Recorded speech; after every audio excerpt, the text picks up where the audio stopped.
Sot e patëm mbledhjen e komisionit, mbledhjen e radhës, të cilat biseduam disa çështje lidhur me funksionalizimin dhe njoftimin me anëtarët e AKI-s, me inspektorin e përgjithshëm, si dhe Zavencin, që është sot tash ushtos detyrë si shefi të AKI-s. Kryetar Komishon më rreth dosjeve, sepse është thonë që i ka marrë dosjet zoti Smakaj. Jo, nuk kemi biseduar rreth këtyre çështjeve, besoj se në mbledhjen e ardhshme ose kur vjen drejtori i ri do të na njoftojnë. Po zhvillimet në AKI edhe unë kam qenë pak i befasun. Nuk kam qenë shumë i befasun për shkak të veprimeve të drejtorit, po kanë qenë të befasun se erdhë shumë shpejt, s'ka pat një kohë të shkurtër se dhe u emëruar në mandatin e dytë dhe shumë shpejt edhe u largu nga ai pozicion.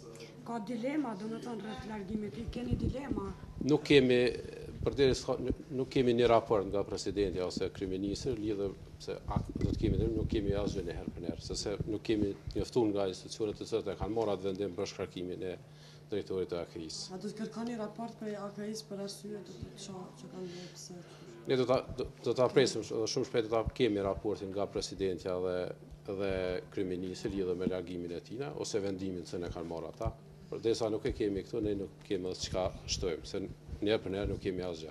A për dini kush po shkon krye të AKI-s? Jo, nuk kemi informata lidhur me këto, është detyra e presidentit dhe kryeministit që të emërojnë. E patëm takimin e dytë me radhë të komisionit dhe diskutuam për avancimin, mënyrën se si me avancu që ky komision të jetë më funksional në të ardhmen.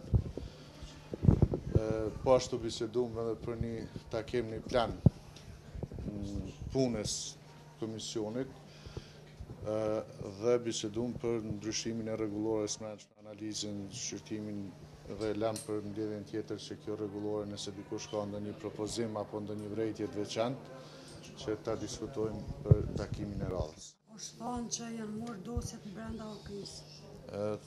Unë e ceka edhe më herët nuk e diskutuam këtë çështje.